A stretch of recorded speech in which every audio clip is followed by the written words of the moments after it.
Hello and welcome to Cooking the Books with Heather. Today we will be making pound cake from the complete baking book for young chefs. So I have my young chef here with me, as you can see. And we've done a little work already. So the first thing that you're supposed to do is heat your oven. So ours is already heated to, what is that? 325 degrees 325. Fahrenheit. And you have to be able to put your rack in the middle so your pan will go in the middle. So this is the pan that we've prepared.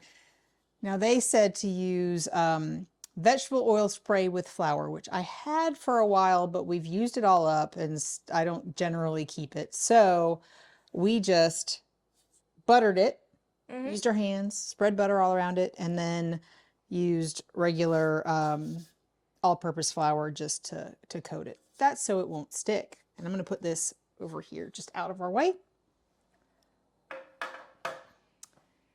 And now we can start putting it together. I'm just going to move some stuff around here a little bit.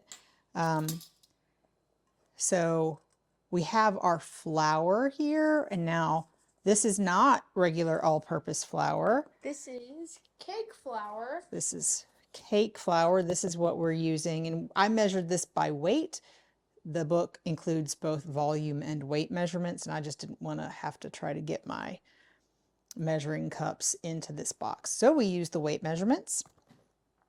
Cake flour is kind of the opposite of bread flour. Makes something more tender, less gluten development. You don't want that to happen, and it's very, very fine. So that's what we're using. And we have to add some stuff to this. That's why we have it in this bowl. So we have our... Yep. Let me go ahead and do something else, because once this is all done, we're going to need to have our butter melted, and that's going to take just a little while.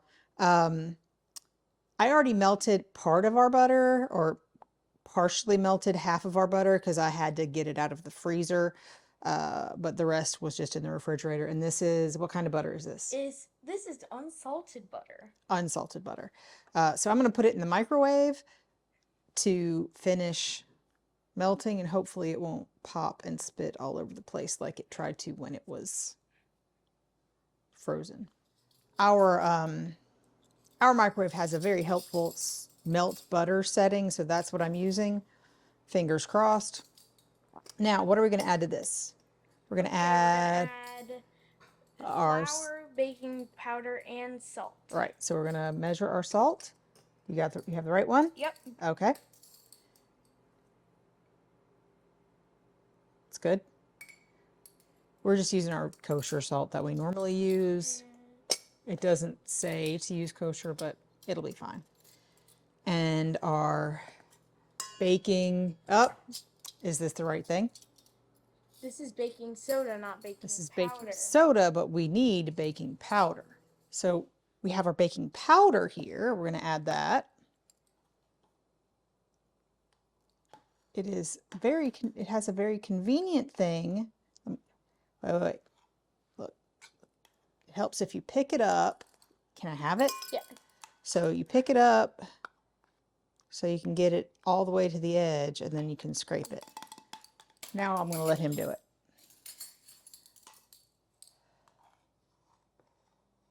Good enough. There we go. And now we're going to whisk this together just to sort of mix it up and gets any lumps out of it. We do not have to do this vigorously. No, we do not. So you whisk that.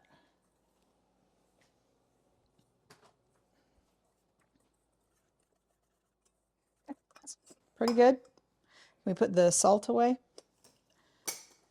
We need our food processor. So this is interesting. I've never made a pound cake in the food processor before, so if it works, it works. So we're going to add what first? Sugar. So we've already pre-measured our sugar, so we're just going to dump that in. And I have a dough hook, but I just put the regular blade in it because I didn't know what we really needed to put in there. Yes. Eggs. No.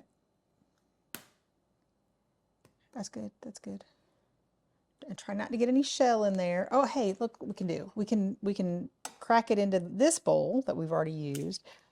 Ooh. And that way, if we get any shell, it's not in our sugar. In our mixer. But we did get stuff all over it. Not all over it.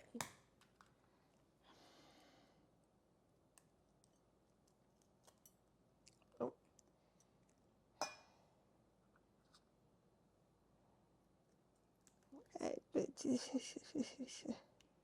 Sorry. Just put your finger in there and pull it apart.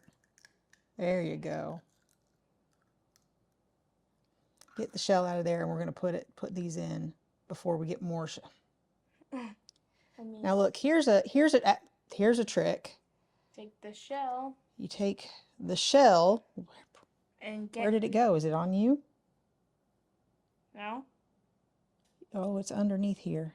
It's underneath the yolk. There we go. So you take part of the shell, and then you can get the bits of shell out more easily that way. Yeah. So we're gonna.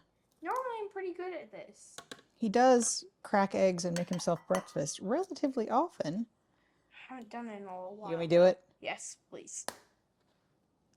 I'm gonna wash my hands. And then also, if an egg is bad, which I don't think I've ever cracked an egg that's bad, you don't put it in your stuff. So that's another good tip, right? To crack it into something else first. It is. And then add it. Right, we're gonna clean up a little bit here. There we go. Now what else? Nope. Something else. And vanilla. All right. Hold on. You need me to open it? No, got it. What's just it? 1.5 teaspoons. So what we're gonna do This is use the one. You want me to do it? Yes. So we're just gonna kind of estimate here because I don't want to dirty too. That's good. And that'll be fine. More or less is. It doesn't really change the flavor. Well. Not much. Move it this way. All right, so we are going to blend, turn it on and process it until it's well combined, about 10 seconds. Can I do it? We have to turn the power on first, and then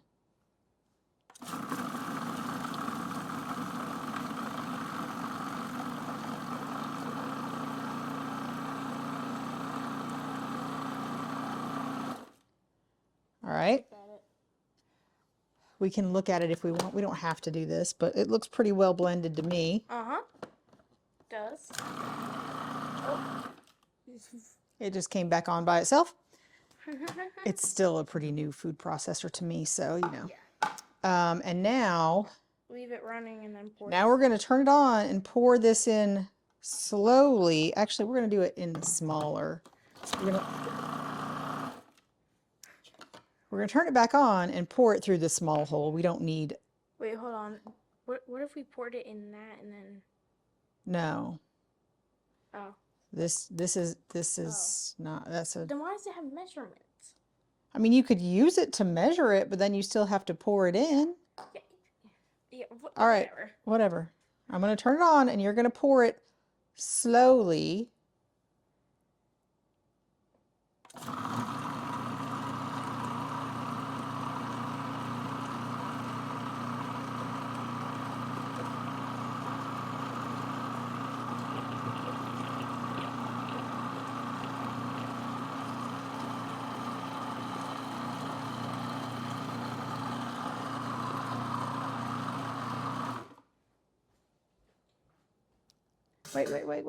Wait.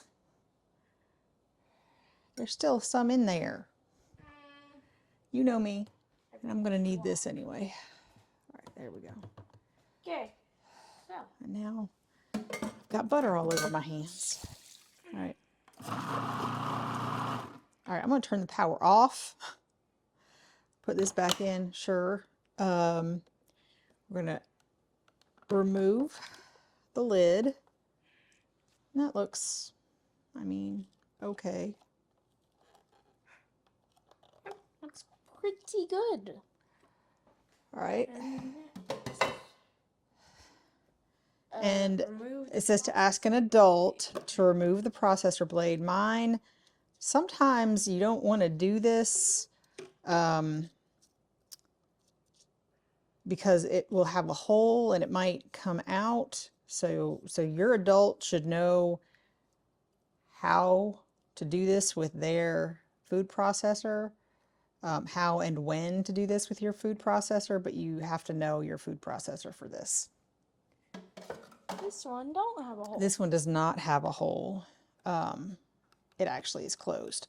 So our old one had a hole. Our old one did have a hole. All right, so we don't need this anymore. You're constantly over there like dancing around out of the frame. But this one does have a pour spout, so that should work here. We're just going to add this into our bowl with the what's that? The flour. Yeah, the flour mixture. Flour, baking soda, and salt. Salt. Because while this is a sweet dish, salt really helps flavors even with sweet things. So yeah, you don't want to forget that. Yeah. All right. History lesson here. The earliest version of a pound cake was called for 1 pound of each of butter, sugar, eggs, and flour.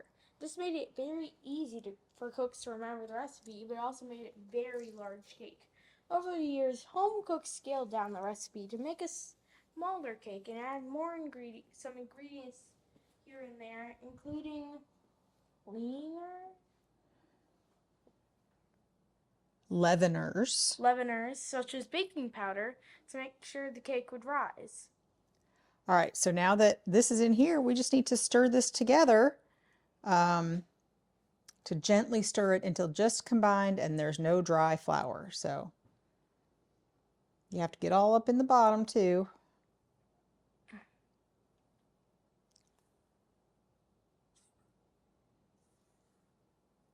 So usually you use a stand mixer and you sort of cream softened butter and sugar together. But this is a different method where you melt it and put it together with the sugar in the food processor.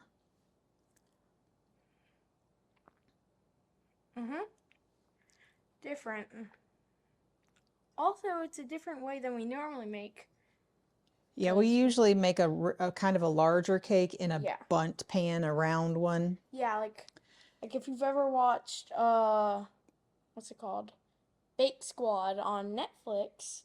One of the chocolate artists actually did that sort of shape with Jell-O. Yeah, that's like a Jell-O mold. That's pretty standard.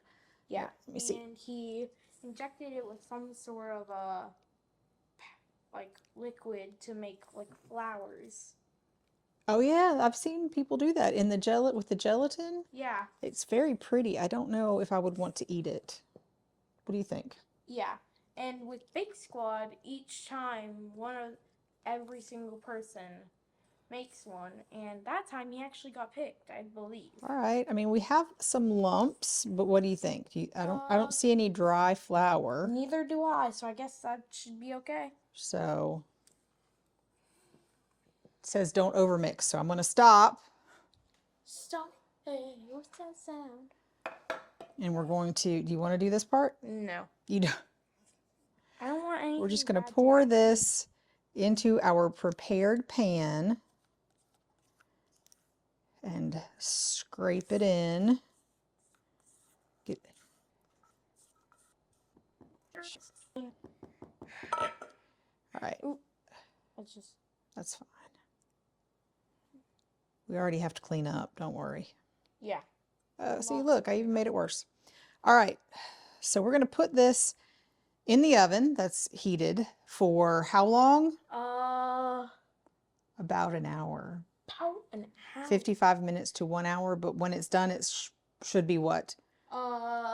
Golden. Deep golden brown, and a toothpick included in the center or pushed into the center comes out with a few crumbs attached. So you don't want it to be wet, but it can have crumbs on it. You don't want it to be like batter, like this still. So yeah, you don't want it to dip. All right. In just a second, we'll show you what it looks like when it comes out. We'll tell you how long it took, and we'll let you know what we think. All right. So this has been in the oven for 60 minutes. We put it back in after, oh look, that's, you can see that, it is pretty much clean. So we're gonna call this good. It was still a little less brown at 55 minutes, so we decided to put it back in for 5 minutes, and it seems done. So now we just have to let it cool for quite a while. So 2¼ hours is what the recipe says, but we'll see.